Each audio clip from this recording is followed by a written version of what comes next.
Alright, this is a tough video to make, for two reasons. One is that it's obviously an unpopular opinion, and two is that it's kind of hard for me to actually explain why I feel this way. But nevertheless, I stand by the statement that The Amazing Spider-Man was by far the best Spider-Man, and the Marvel trilogy doesn't come anywhere near it. And here's my attempt at explaining why. Now, for all of Marvel's glory and absolute dominance in film recently, there have been many criticisms, most of them something along the lines of, film is supposed to be a work of art, but if Taxi Driver is a gourmet sashimi served with wagyu beef and wasabi, then Doctor Strange is like a McDonald's burger. And if you think that's harsh, don't blame me. I'm just quoting what literal film directors have said about Marvel movies. But this general narrative that Marvel movies are cheap entertainment is to a certain extent what makes them so appealing. It's what makes them so rewatchable, or they appeal to mass audiences, etc. However, that also comes with its negatives, those including a lack of character development, two-dimensional plots, and a void of emotional depth. And to a casual viewer who just wants to see some sick action scenes and explosions, the trade-off is fine. But to a viewer who grew up watching Spider-Man, loving the games, comics, movies, this trade-off really hurts. So to explain this further, let's just take a look at one of the scenes in The Amazing Spider-Man. Welcome to Oscorp. My name's Gwen Stacy. I'm a senior at Midtown Science, and I'm also head intern to Dr. Connors, so I'll be with you for the duration of your visit. So within 10 seconds of this scene, we already have two pieces of character development. We learn that Gwen Stacy is interning at Oscorp, indicating that she is academically focused and highly motivated. This also plays a huge part down the line when she has to choose between Peter and England, hence building the character. And we also see that Peter becomes very embarrassed around Gwen, indicating that he's romantically interested in her. I long to fix myself. I want to create a world without weakness. Anyone care to venture a guess just how? Cross-species genetics. Person gets Parkinson's when the brain cells that produce dopamine start to disappear. But a zebrafish has the ability to regenerate cells on command. If you could somehow give this ability to the woman you're talking about, that's that. She's curing herself. And you are? He's one of Midtown Science's best and brightest. Really? He's second in his class. Oh. Second? Yeah, You sure about that? I'm pretty sure. 1 minute later, we have a development of plot, as well as character development, where we see Peter's intelligence, and also a back and forth between Gwen and Peter that indicates that they have chemistry. Now, both of these will be crucial later on in the film. Meanwhile, let's take a look at a scene from Marvel. And also, if you're wondering, I didn't just purposely pick a bad scene from one movie and a good scene from the other. These scenes are generally a good representation of how the entire movie is. Staten Island. Leaving Jersey.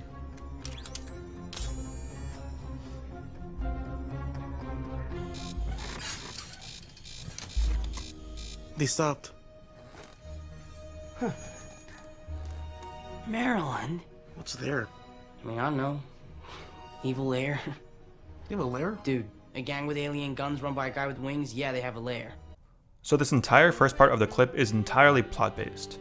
Whereas The Amazing Spider-Man struck a good balance between character and plot, Marvel's Spider-Man just seems to be completely centered around Spider-Man versus villain, and not so much else.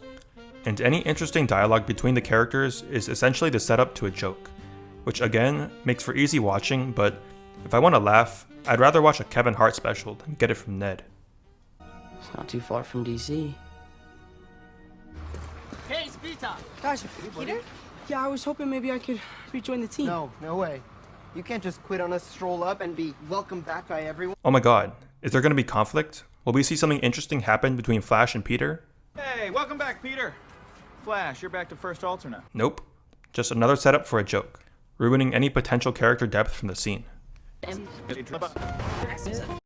second law of thermodynamics. Frank Sinatra. Fort Sumter. Glass is wrong. Okay, guys, let's focus. Next one. Liz, don't overwork him. Strontium, barium, vibranium. Very good, Peter. Glad to be back. Glad to be back. What is the current standard unit of I take this radioactive... real quick? I'll only be a sec. Fine. Hello? Got a blip on my screen here. You left New York? Again, nothing actually happens among the characters in this scene. And in the small moment where Peter actually begins talking to someone, is literally interrupted by Spider-Man related duties. You get what I mean? Like if I were to create a graph of emotional fluctuation within the film, The Amazing Spider-Man would look something like this. Many highs and lows, with each plot point developing character and contributing to the next sequence. Flash originally uses Peter as a personal punching bag and likes to put him down. Then, Peter with his new powers tries to put him in his place. And with the death of his uncle, there's an olive branch thrown in between them, and things have almost come full circle. Meanwhile, here, Flash Thompson just makes fun of Peter for 2 films straight, with literally nothing changing until way later, when he learns Peter is Spider-Man. So, let's just do another scene analysis, but this time looking at 2 of the major scenes between Peter and Gwen/MJ. Hi. Okay, so they're really happy to see each other.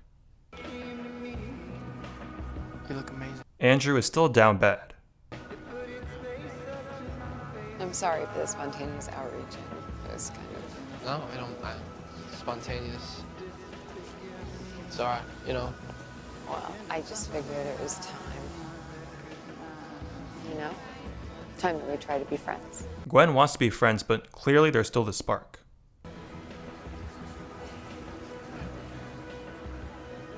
Friends. Yeah.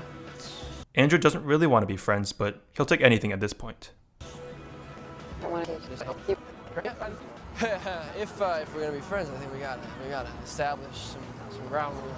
Andrew's about to raise. Some ground rules? Yeah, some ground rules. Like that. Like what? That laugh. That's off the table. My laugh That is laugh off is the off table? the table. You gotta figure out a more annoying laugh. That's still adorable. It's not adorable. Gwen really doesn't want to be friends, does she? Okay, I have a ground rule. Oh. What is it? Don't tell me that I look amazing. With your big brown doe eyes. Yeah, she doesn't want to be friends. Okay? I'm really serious about that.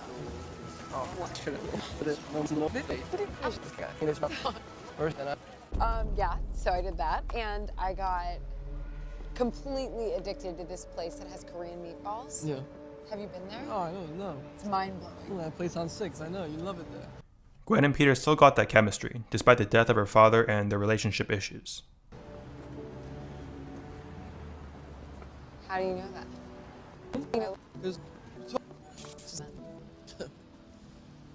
Have you been following me?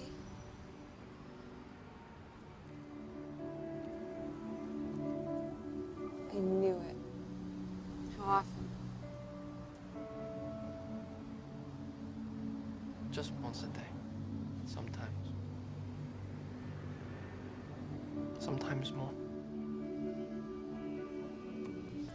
Why?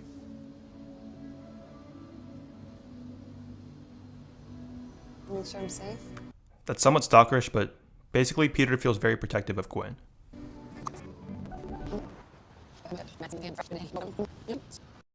And then it ends with Peter's spider sense going off, and the next 10 minutes is spent fighting Electro. And so that's great balance. Some time spent on actually portraying to the audience the character's emotions and wants, and other time spent on actual battles and fights. Now let's move to the Marvel scene. Hey. So where do you want to go? Who cares? Okay, so Peter and MJ is still in the awkward phase. I would be okay with this if it wasn't for the fact that it's the second movie and it doesn't seem like there has been much development from the first one. Awesome. Okay. Let's go.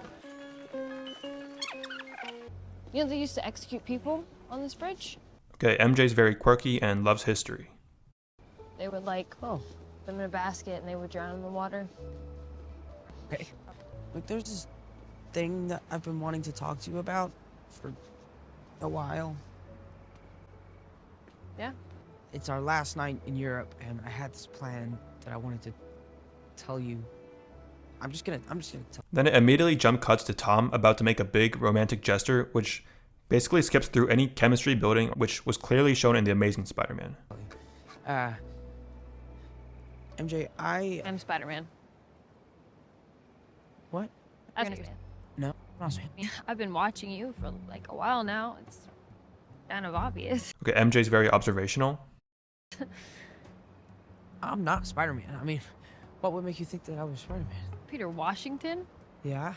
The fact that you, like, disappear out of nowhere for no reason? No, I was sick. Remember I had the tummy? You know Susan Yang thinks that you're a male escort. What? No, of course I'm not a male escort. Couple of jokes which diffuses any tension within a relatively important scene. So then you're Spider-Man. No, I'm not Spider-Man at all. Well, what about tonight? You Well, do the Night Monkey and Spider-Man use the same webs? I mean, maybe. Maybe he's a spider monkey. Who knows?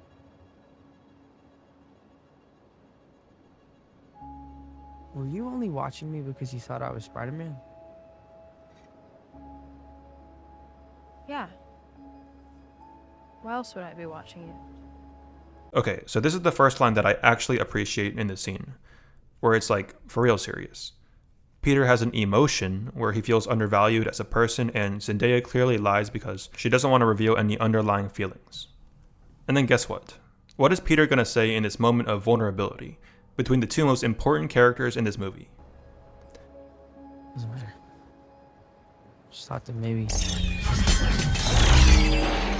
Nothing, because ta-da, Mysterio is here to make things fun.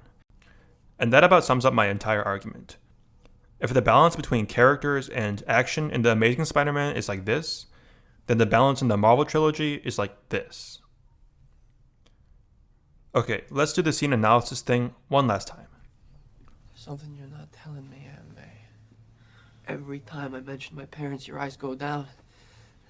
I know that you're not telling me something. You lie to me. I know you love me. Peter desperately wants to know the secret behind his parents. I know you love me, but you do, Aunt May. That's my father. Yes, he was your father. But that didn't seem to stop him from leaving you. Here. The truth is, your parents left you here on our doorstep. And you were this little boy whose whole world was turned upside down, with no explanation. We did the best we could. Your Uncle Ben and I. I mean, who else was going to care for you and protect you and worry about you? Your father? Aunt May still holds some resentment towards Peter's father. No. I was the one who wiped your nose and made you brush your teeth and do your homework, who washed your dirty underwear. Me, your stupid, non-scientific aunt who doesn't know how to make ends meet, who has to take nursing classes with 22-year-old kids so I can pay for you to go to college. And I don't know how to do this without Ben. I don't know how. And you're dreaming about your perfect father who was never here. No. No, I won't tell you. You're my boy. As far as I'm concerned, you're my boy. And I won't hurt you. And Aunt May loves Peter as her son, not her nephew. Look, I'm no film expert. I didn't go to film school. Hell, I don't even watch that many movies nowadays. But if you're telling me that this is worse than an Aunt May whose entire existence is just being hit on by Happy Hogan and making funny comments, then I don't know what to tell you. At the end of the day, there's like a million ways you could argue this. But for me personally, building good characters and relationships, whether it's with the best friend, the love interest, the bully, or even the villain, is what makes a film entertaining. And I just think that the Amazing Spider-Man series does that so much better than the Marvel ones, even with the occasionally unrealistic scenes and so-called plot holes.